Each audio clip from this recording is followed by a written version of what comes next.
मेरी काफ़ी ट्रेनिंग्स वगैरह भी मल्टीनेशनल कंपनीज में रही हैं अबाउट सेल्स। अच्छा, that's impressive. As sales person कहीं पे कुछ प्रोडक्ट सेल कर रहे होते हैं तो उसमें अपना ट्रस्ट होना ज़रूरी होता है। इनकी सबसे अच्छी चीज़ ये है कि इन्होंने वो तमाम एनओसीज अपनी पहले क्लियर करवाई हैं और उसके बाद अपनी कंस्ट्रक्शन स्टार्ट की है। आपको एक पॉकेट फ्रेंडली प्राइस में आपके बजट में रहते हुए आपको लग्जरीज अवेल कर सकते हैं।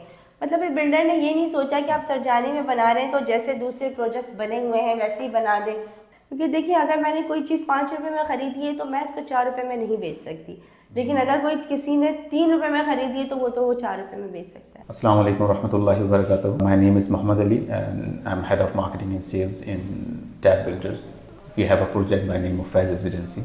आज जो है, जैसे मैंने आपसे पहले वीडियो में इस बात का तज़किरा किया था कि फैज़ रेजिडेंसी में हम एक सीक्वल स्टार्ट करने जा रहे हैं जिसका मकसद अपने जनरल मासेस और लोगों को अवेयरनेस प्रोवाइड करना है प्रोजेक्ट्स के हवाले से, कंस्ट्रक्शंस के हवाले से और रियल इस्टेट इंडस्ट्री के हवाले से। तो जब हम लफ्ज़ रियल इस्टेट इस्तेमाल करते हैं तो उस रियल इस्टेट सीगरे के पीछे बहुत सारे लोग कारफरमा होते हैं जो अपने शोबे से मुंसलिक होते हैं और उनकी अपनी स्पेसिफिक एक्सपर्टीज़ होती हैं जिसकी लेगेसी को वो कैरी ऑन करते हैं और immense level of knowledge they have on board with them. जैसा कि हमने एक प्रीवियस सीक्वल में mister Javed as a construction manager and he describe different parts of construction on there. Same way हमारे पास एक और शख्सियत हैं हमारी कंपनी का बहुत अहम हिस्सा, मिस शमाइम अख्तर।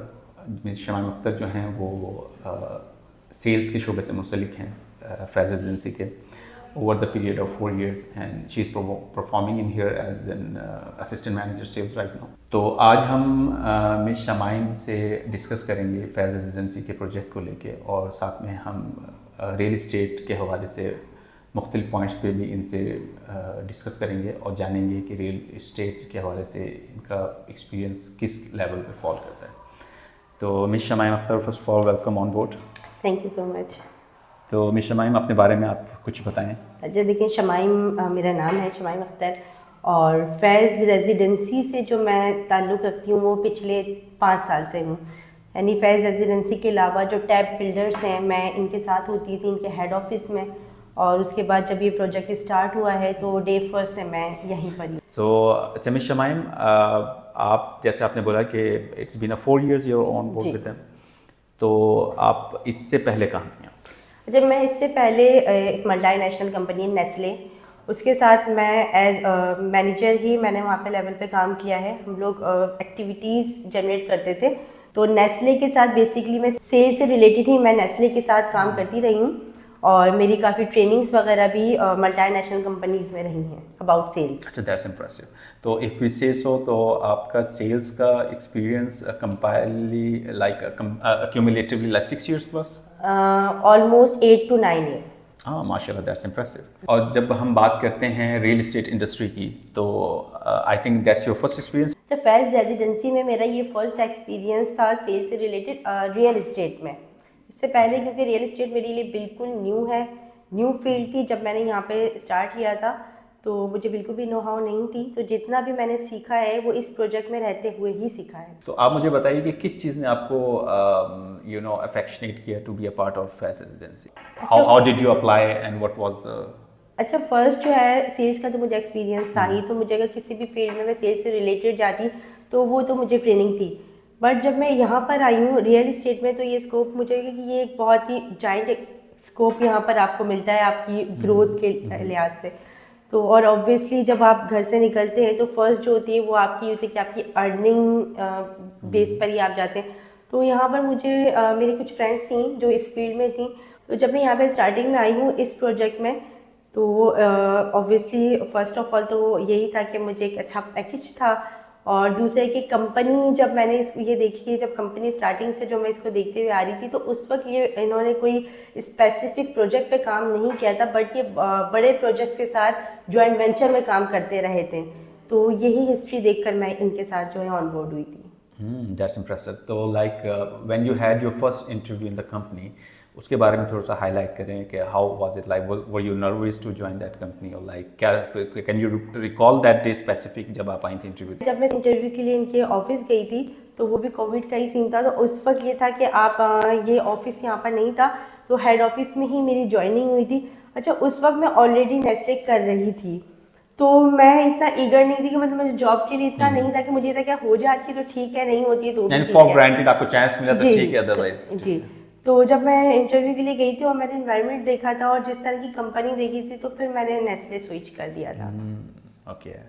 और इसके बारे में मुझे Shamim like definitely I would love to know more about it कि जब आप ऑन बोर्ड हुई इस कंपनी में, डेफिनेटली ये phase residency was must definitely be in process, like चीज़ें प्रोसेस में होंगी, आप सेलेक्ट कर रहे होंगे कि हम कौन सा एरिया सेलेक्ट करें, और एरिया सेलेक्ट करने जा रहे हैं तो किस नौइयत की ज़मीन को सेलेक्ट करें, और अगर किस नौइयत की ज़मीन को सेलेक्ट कर रहे हैं तो उसके अंदर क्या क्या अवामिल हैं जिनको आप लोगों ने ओवरव्यू किया होगा, ताकि definitely Faiz tab builders is the main, हम लोग प्रोएक्टिव बहुत मतलब एक्टिवली फाइनेंसिंग करते रहे हैं बैक एंड पे, तो हमें एक बड़ा इमेंस एक्सपीरियंस था इसको लेकर।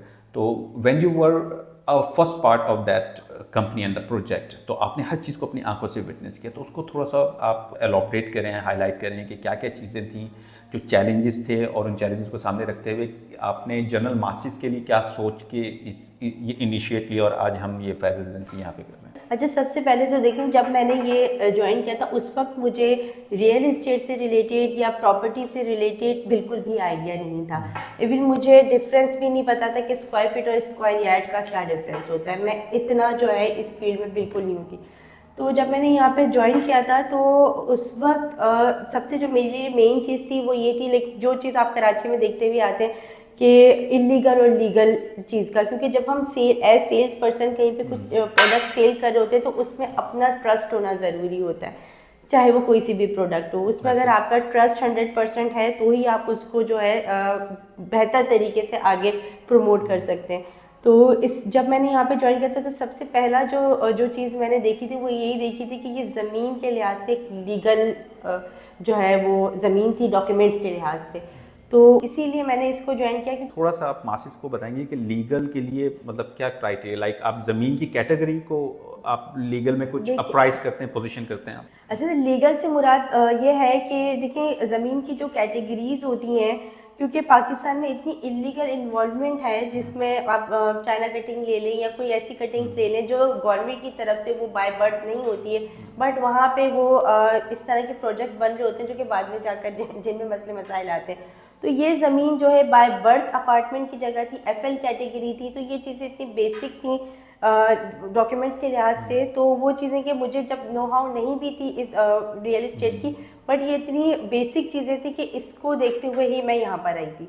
हाँ, नॉर्मली अगर हम शमाइम देखें, अगर हम जनरली एक बात के ऊपर बात करें कि ऑथेंटिसिटी ऑफ द लैंड, तो जब आप किसी कमर्शियल एंटिटी के ऊपर आते हैं तो उसके अंदर डिफरेंट ऑप्शंस हैं जो आप को सुनने को मिलते हैं, जैसे ज़मीन है, FL लैंड है, SB लैंड है, SL लैंड है, कमर्शियल है। अब जब आप कमर्शियल के ऊपर जाते हैं तो एक क्वेश्चन मार्क हो जाता है कि क्या ये बाय बर्थ कमर्शियल है या ये कन्वर्टेड कमर्शियल है। अब एक स्पेसिफिक पीरियड ऑफ टाइम है जिसके ऊपर कमर्शियल लैंड की कन्वर्जन के ऊपर बैन लगा हुआ है, तो you need to get into a documentation on that, तो फिर काफ़ी एक लेंथी प्रोसेस है। फिर आप SB की बात करते हैं तो SB एक कैटेगोरिकली एक स्पेसिफिक लेंथ के ऊपर फॉल करता है। आप बताएंगे SB की लेंथ क्या होती है? SB जो है वो 400 स्क्वायर यार्ड की होती है, जो कि यहाँ पर अगर सरजानी में देखें तो मोस्टली SB के ही प्रोजेक्ट है। 400, 800, 2 SB 3 SB मिलाकर एक प्रोजेक्ट बनाते हैं। जब आप SB को स्पेसिफिकली जब आपस में जो कंबाइन करते हैं और अलाइन करते हैं तो उसकी नौयत तब्दील हो जाती है, उसके वजह से डॉक्यूमेंटेशन और उसकी प्रोसेस और एग्जीक्यूशन की different terms and condition apply हो जाती है। अच्छा, FL इसके लिहाज से बहुत ही लाउड होता है, बहुत क्लियर होता है क्योंकि FL जो होती है वो बाय बर्थ अपार्टमेंट की जगह होती है, तो यहीं पे बात खत्म हो जाती है कि ये चीज़ गवर्नमेंट के जो मैप है उसमें है ही अपार्टमेंट के लिए, और इसको बाय बर्थ सारे राइट्स होते हैं। तो क्या हम FL की बात करते हैं तो क्या FL में आप कमर्शियल भी खोल सकते हैं? चांस होता है? FL में जो है आप 15% कमर्शियल रख सकते हैं, बट हमने अपने प्रोजेक्ट को टोटली जो है रेजिडेंशियल रखा है। बट ये कि FL में 15% खास वजह हमने सोचा है, खास वजह इसकी बिल्कुल ये है कि जब आप कमर्शियल एक्टिविटी को इन्वॉल्व करते हैं तो वो आप उसको सिक्योरिटी बाउंड्री वॉल पे नहीं कर सकते, क्योंकि आप ऑब्वियसली कमर्शियल में हर तरह की शॉप्स होती हैं और हर तरह के लोग भी आना जाना करते हैं। तो ये हमने इसको प्रॉपर 100% जो है रेजिडेंशियल रखा है और इसको बाउंड्री वॉल के अंदर रखा है। अच्छा, जब कमर्शियल एक्टिविटी होती है तो उसमें ये होता है कि हर तरह के लोग आना जाना करते हैं, तो बाउंड्री वॉल के अंदर ये चीज़ ख़त्म हो जाती है, आपको प्रॉपर 100% सिक्योरिटी मिलती है। तो वही पार्ट ऑफ दैट प्रोसेस जब हम ये टैब बिल्डर ज़मीन सेलेक्ट कर रहा था और चीज़ें कर रही थी, तो आप थी किसी पॉइंट सर पे? वो कंसीव कर चुके थे ये इस लैंड को। जब मैंने यहाँ पे स्टार्ट किया था तो यहाँ पे ये जो हमारी ये ऑफिस है ये इसकी कंस्ट्रक्शन हो रही थी। अच्छा, एक ये भी चीज़ मैं आपको बताती चलूँ कि जो बिल्डर ऑफिस होता है, जो यहाँ पे बुकिंग ऑफिस होता है, नॉर्मली 90% उसकी एनओसीज क्लियर नहीं करवाते हैं बिल्डर्स, क्योंकि ये डिमोलिश हो जाना होता है। यहाँ पे एक दूसरी बिल्डिंग बननी है, तो 90% ये होता है कि यहाँ पर आपको पता है कि जो पाकिस्तान के हालात हैं कि कोई भी आया, आपने उसको पैसे पकड़वा दिए और वो चलता रहा 2 4 6 साल आप उसको यूज़ करते रहे। बट हमने प्रॉपर, जब मैं यहाँ पर आई थी तो ये डिले भी मैं यहाँ पर इसलिए हुई थी, हेड ऑफिस में ही होती थी क्योंकि इसकी कंस्ट्रक्शन हो रही थी और इसकी प्रॉपर एनओसीज ली गई हैं। यानी ये जो बिल्डर ऑफिस है, ये जो बुकिंग ऑफिस है, इसकी भी हमने प्रॉपर एनओसीज ली हैं। एनओसीज के अंदर क्या क्या चीज़ फॉलो कर रही है दिशा मैम, इसको थोड़ा सा आप कैटेगोरिकली बताएं क्या? सर एनओसीज के अंदर देखिए एसबीसीए, केडीए, इन तमाम इसकी डॉक्यूमेंटेशन, यानी एक प्रोजेक्ट को बनाने के लिए गवर्नमेंट के जितने इदारों से आपको डॉक्यूमेंटेशन लेनी होती है, तमाम इसमें जो है फॉलो करनी है। उसमें सिविल एविएशन हो गई है, उसमें कंस्ट्रक्शन की एनओसीज हो गई हैं, डिफरेंट एसबीसी की एनओसीज हो गई हैं, आपने कितनी हाई राइज इसको बनानी है, ये तमाम एनओसीज मौजूद होती है, जो से 11 के 12 एनओसीज होती हैं। लास्ट एनओसी होती है एनओसी ऑफ सेल, यानी कि अब आप इस प्रोजेक्ट को सेल कर सकते हैं। तो वो तमाम एनओसीज इन्होंने, इनकी सबसे अच्छी चीज़ ये है कि इन्होंने वो तमाम एनओसीज अपनी पहले क्लियर करवाई हैं और उसके बाद अपनी कंस्ट्रक्शन स्टार्ट की है। That's really remarkable. अच्छा शमाइम, आपके इसी पॉइंट से मुझे बात याद आ गई, आप एक जिक्र कर रही थी कि बाय बर्थ राइट के, तो बाय बर्थ राइट से क्या मतलब, आप क्या कहते हैं? नॉर्मल इंसान सुनता है कि एफएल प्रोजेक्ट है, इसको बाय बर्थ राइट है, तो क्या मतलब क्या शनाख्ती कार्ड पाकिस्तान का मिल जाता है? सर आप इसको इसी तरह से एग्जाम्पल ले लें कि जिस तरह से अगर आपकी पैदाइश पाकिस्तान की है तो आप राइट रखते हैं इसकी CNIC की, इसकी आइडेंटिटी, आपकी आइडेंटिफिकेशन होती है यहाँ से, यानी आप एज अ शहरी हो गया, शहरी होते हैं, आप राइट रखते हैं, आप हक रखते हैं इनके सारे डॉक्यूमेंटेशन का। तो इसी तरह से जो ये ज़मीन है ये बाय बर्थ, यानी कि ये हुकूमत में जगह है ही अपार्टमेंट की, तो इस ज़मीन को सारे हक हैं। यानी कि आप बिजली के कनेक्शंस देख लें, लाइंस देख लें, और जो डॉक्यूमेंट्स हो गए दूसरे जितनी भी लाइन, पानी की, बिजली की, गैस की, तो ये बाय बर्थ ये राइट रखती है कि ये चीज़ें हुकूमत से लेने के राइट्स हैं इस ज़मीन को। तो क्या इसको आप जब बिजली की बात करते हैं तो क्या इसको ट्रांसफार्मर सेपरेट एलोकेट होता है इसको? सर इसको जो इसकी अपनी PMT होगी, जिस तरह अब ये 350 अपार्टमेंट्स इसमें बनने हैं, तो हुकूमत को आज से जब इसकी कटिंग हुई है तो उसी वक्त से पता था कि यहाँ पे 350 अपार्टमेंट्स बनने हैं, तो उस लिहाज से जो लाइन से पानी की होगी, बिजली की होगी, गैस की होगी, तो पहले से मुख्तस करके रखता है ताकि जब यहाँ बिल्डिंग बननी है तो ये तमाम कनेक्शन इसको प्रोवाइड किए जाएँ। Oh that's great, that's remarkable.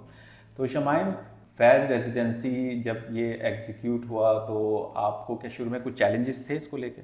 Sir starting में तो ऑब्वियसली क्योंकि मेरा भी इस फील्ड में बिल्कुल न्यू एक्सपीरियंस था और चैलेंजेस थे, क्योंकि मुझे इतनी नो हाउ नहीं थी इस एरिया के भी, और इस एरिया के जो दूसरे कॉम्पिटिटर ऑब्वियसली जो दूसरे हैं उसकी भी।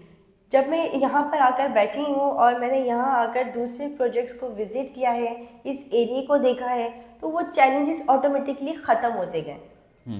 वो चैलेंजेस ऐसे ख़त्म होते गए कि जब मैं इसके कंपैरिजन में आई हूँ तो मुझे कोई कॉम्पिटिटर्स का नज़र ही नहीं आया मार्केट में। मुझे नहीं लगा कि कोई भी प्रोजेक्ट। आपकी एक चीज़ मुझे बड़ी बेहतरीन लगती है, जब आप नॉर्मल क्लाइंट से बात करती हैं तो आप कहती हैं कि वी आर टोटली अनमैच्ड। हम एक पॉइंट पे अगर आप आके कहीं पे हमसे कंपैरिजन करेंगे तो हम दूसरे पॉइंट पे आपसे आगे होंगे। तो इसको आप ये क्यों बोलती हैं? सर मैं ये इसलिए कहती हूँ क्योंकि देखिए मैंने ये पूरी मार्केट विजिट की है। मैं, अगर आप प्राइस पे बात करते हैं तो मैं कहती हूँ कि जो प्राइस मैं आपको दे रही हूँ, जो प्राइस ये प्रोजेक्ट आपको दे रहा है, वो आपको दूसरे और कोई भी प्रोजेक्ट नहीं दे रहा है। तो कोई खास वजह होती है प्राइस, मतलब किस पे आप एलोकेट करते हैं? प्राइस पोजीशन करने की क्या वजह होती है? कोई भी अपनी मर्जी से प्राइस रख लेता है, ऐसी कोई वजह? सर देखिए प्राइस जो होती है ना वो मार्केट के हिसाब से इंक्रीज होती है। जैसे आज से 5 साल पहले अगर मैं इस ज़मीन की कॉस्ट को निकालती हूँ, आज के निकालती हूँ, तो मार्केट की जो आपकी एरिया की डेवलपमेंट होती है उसके हिसाब से प्राइस इंक्रीज होते रहते हैं, ज़मीन की एप्रिसिएशन बढ़ती है। जिस तरह से अभी मेट्रो ग्रीन लाइन बस उस वक्त नहीं थी, आज से 3 साल पहले देखते हैं, आज बस है वहाँ पे, मेट्रो ग्रीन लाइन बसें सब चलती हैं यहाँ पर। दूसरे बहुत सारे प्रोजेक्ट्स हैं जो यहाँ पर अब स्टार्ट हुए हैं, तो वो सारी चीज़ें जो है वो ज़मीन की जो कॉस्ट है उसको और बढ़ाती है। एमिनिटीज का होना, मेन रोड का करीब होना जो है वो प्राइस के ऊपर असरअंदाज करते हैं। बिल्कुल अच्छा, सही। एरिया के ऊपर आपकी क्या मतलब जनरली एरिया के जो प्लॉट की कटिंग्स होती है, क्या ये भी असरअंदाज करती हैं कि किस नौइयत के प्लॉट्स, किस साइज के प्लॉट्स एग्जिस्ट कर रहे हैं वहाँ? बिल्कुल सर, ये बिल्कुल करती है, क्योंकि देखें जब आपके साथ के प्रोजेक्ट्स, अब जैसे हमारा जो एरिया है, हम सेक्टर 4A में सरजानी का प्रीमियम एरिया है, ये मैं इसको कहती हूँ बार बार कि प्रीमियम एरिया है। तो इसके रीज़न ये कि हमारे सामने 400 गज की कटिंग है, ठीक है। 400 गज की कटिंग में जो जेंट्री रहती है वो जाहिर सी बात है वो मैच करती है, वो 400 वो बेंगलोज एरियाज की कटिंग है जो कि सरजानी में और कहीं पर यानी नहीं आप है। कहें, अगर हम कह सकें तो ये इलीट सेक्टर हो गया। इलीट सेक्टर है और सरजानी का एक वाहिद सेक्टर है जो कि बेंगलोज एरिया पे मुश्तमिल है। इसके अलावा अगर आप किसी भी प्रोजेक्ट किसी भी और सेक्टर की तरफ जाते हैं तो वहाँ पे आपको 60 गज 120 गज के घर मिलते हैं।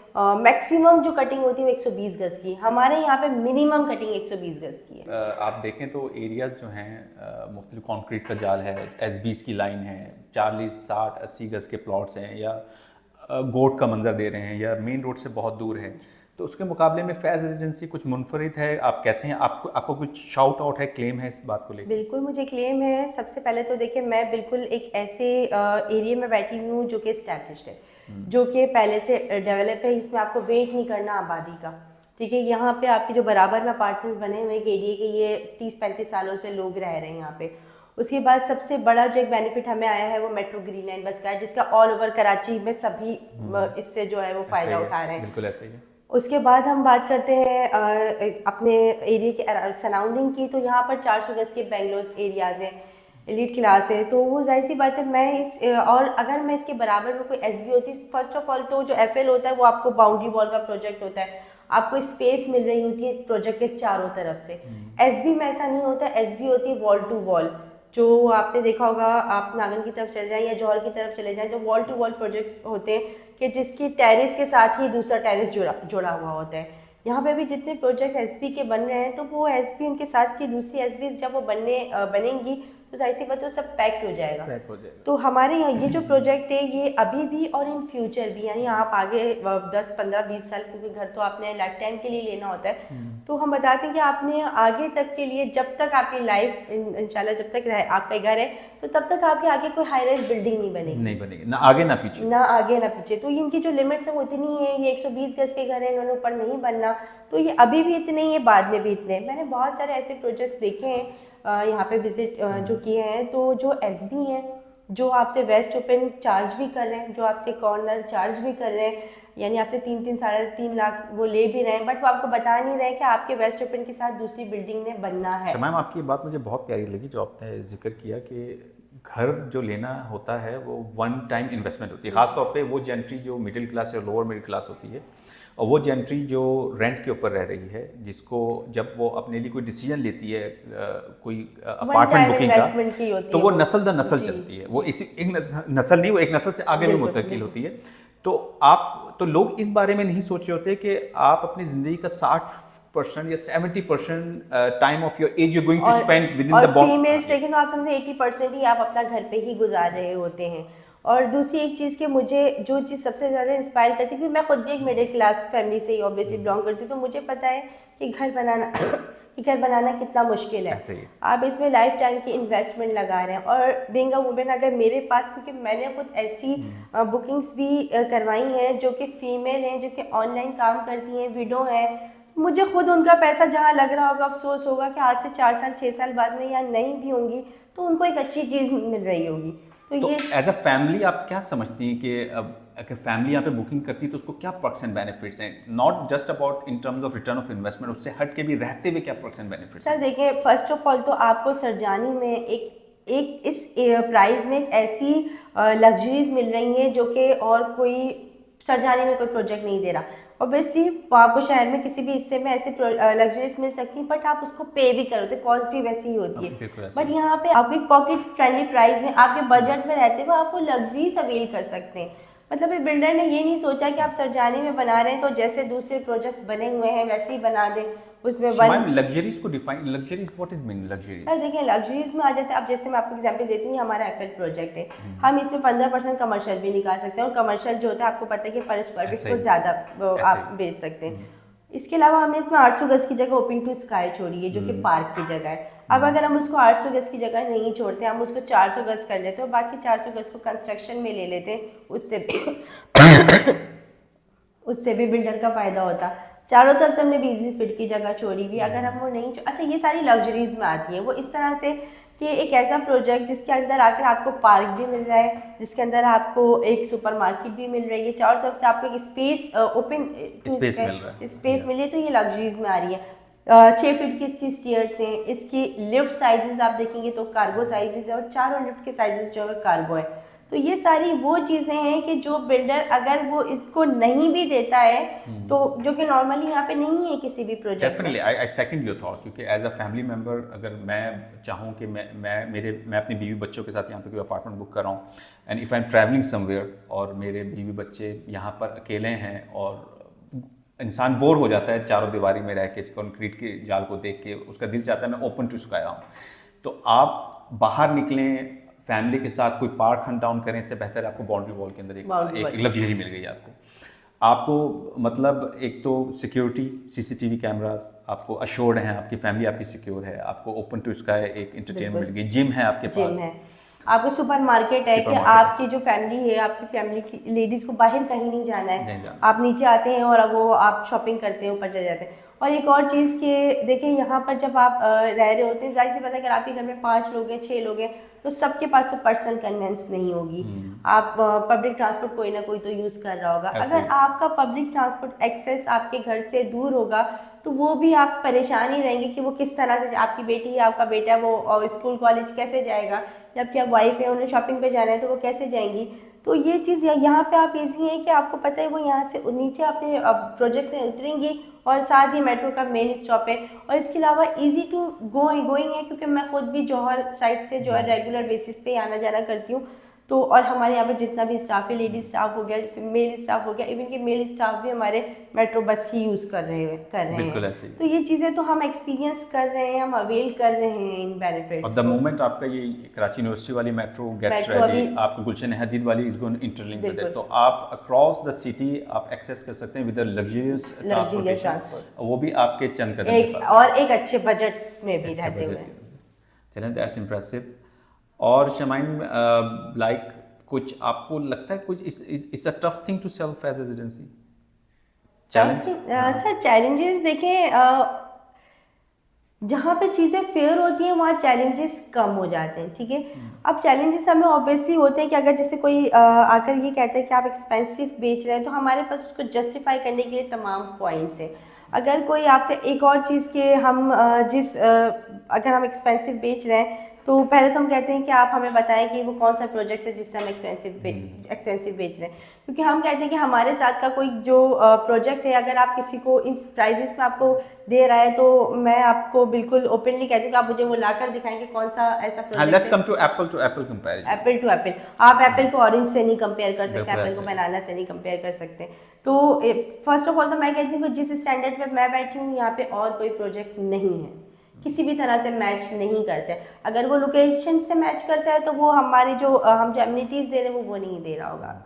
अगर वो आपको कोई एमिनिटीज़ दे रहा है तो वो आपको उस लोकेशन पे नहीं दे रहा होगा, क्योंकि देखिए अगर मैंने कोई चीज़ 5 रुपये में ख़रीदी है तो मैं इसको 4 रुपये में नहीं बेच सकती, लेकिन अगर कोई किसी ने 3 रुपये में ख़रीदी है तो वो 4 रुपये में बेच सकता है। बिल्कुल, that's a very convincing point शमाइन।